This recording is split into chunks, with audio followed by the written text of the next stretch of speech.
न्यूज़ 12 के तौर पर पखेर रागले वायु ज़ैम मुदस्सिर हुसैन हेडलाइन तौसु कतल द तफसीली न्यूज़ बुलेटिन आगाज बकौ द ब्रेकिंग खबरना गम च मुंगत रागले द पेखवरना चरतची हैदराबाद फेज 7 की द कोर दनना मैसूर दहशत गर्दो द सिक्योरिटी फोर्सेस तरमेंज जड़ब जारी दे विली की ची द दहशत गर्दो पटसु की यो पुलिस एहलकार शहीद और यवा जनाना जोबल शविदा ताज़ा तरीन अपडेट्स लपारा मुंग जॉइन करियो जमुंग हमकार गुलहयान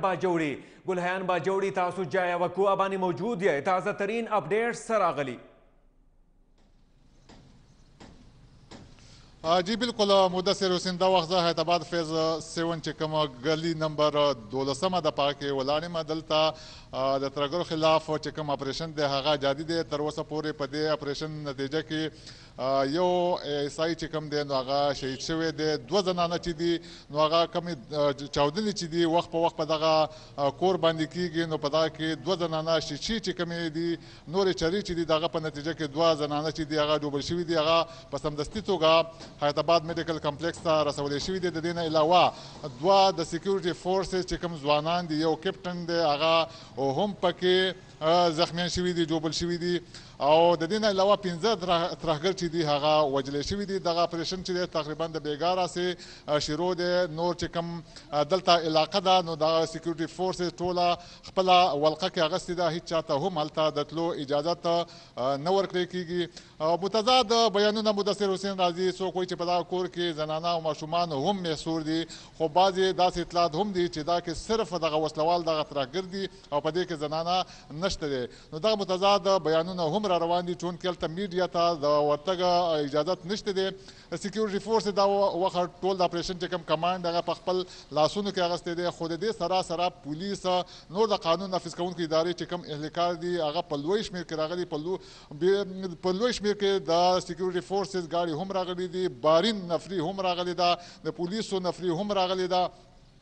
کور کمانډر پیښور هغه هم د دې دوره وکړله او د دې نه علاوه آی جی پی محمد نعیم خان هغه هم د اپریشن معاینه وکړه دلته راغلی وو نو د اپریشن چې دی د بیګاره سي جاري دی په دې کې وخت په وخت باندې د چاودنو اوازونه چې دي د درنو چاودنو اوازونه هم راځي د فایرنګ اوازونه هم راځي لکه څنګه تاسو ته ما وویل چې په دې کله چې د چاودنې وشولې د دې سره چې کوم خواوشا کورونه دي د هغو شیشې ماتې شوې د دغه په نتیجه کې چې کوم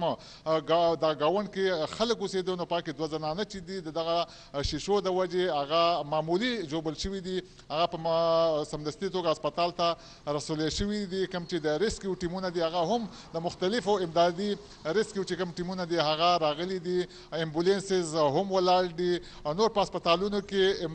ایمرجنسي هم نافذ کړی شوې ده نو په خلکو کې ډېره زیاته ویره ترخه خوره ده ولې چې بجلي هم غیبه شوې ده د بجلي هم په دې فیز 7 کې ټوله بجلي چې ده د دې علاقې کټ شوې ده خلکو ته د اوبو هم ډېر زیات مشکلات دي او خلکو کې ډېره زیاته ویره ترخه خوره ده نو تر اوسه پورې دا کم اپریشن چې دی جاري دی خو داسې اطلاعات دي چې ډېر ژر به دغه کلیر کړی شي 15 ترهګر چې دي هغه وژلې شوي دي او داسې اطلاعات دي چې 2-3 نور ترهګر چې دي هغه هم په دغه کور کې اوس موجود دي چې د هغو ختمولو دپاره د اپریشن جاري دی ګلان باجوړي تاسو د تیرې ورځ راسي یعنې د پرون نه دا سچویشن فالو کوئ نو پولیس یا سکیورټي چې کوم سورسز د هغوی سوی څنګه هغوی ته پته ولګېده چې یاره دغلته دهشتګرد موجود دی او د هغې نه پس بیا پوره د اپریشن شروع شو بالکل لکه څنګه تاسو ته معلومه ده چې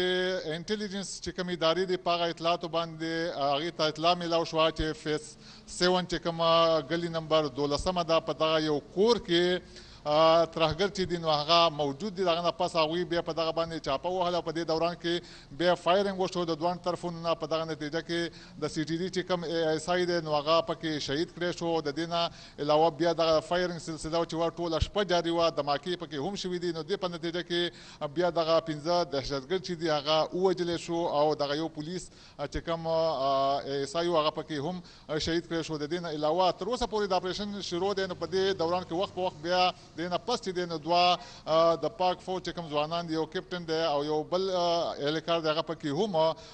جوبل شوي دي او د دې نه علاوه دوه زنانه چې دي هغه پکې دغه شو نو دا په خفیه اطلاعات ډېره مننه ګلیان باجوړي تاسو موږ له د سپاټ نه یعنې کم څه کې چې دا غلطه دا انکاونټر جاري دی هغې ځای نه موږ ته تفصیلات راکول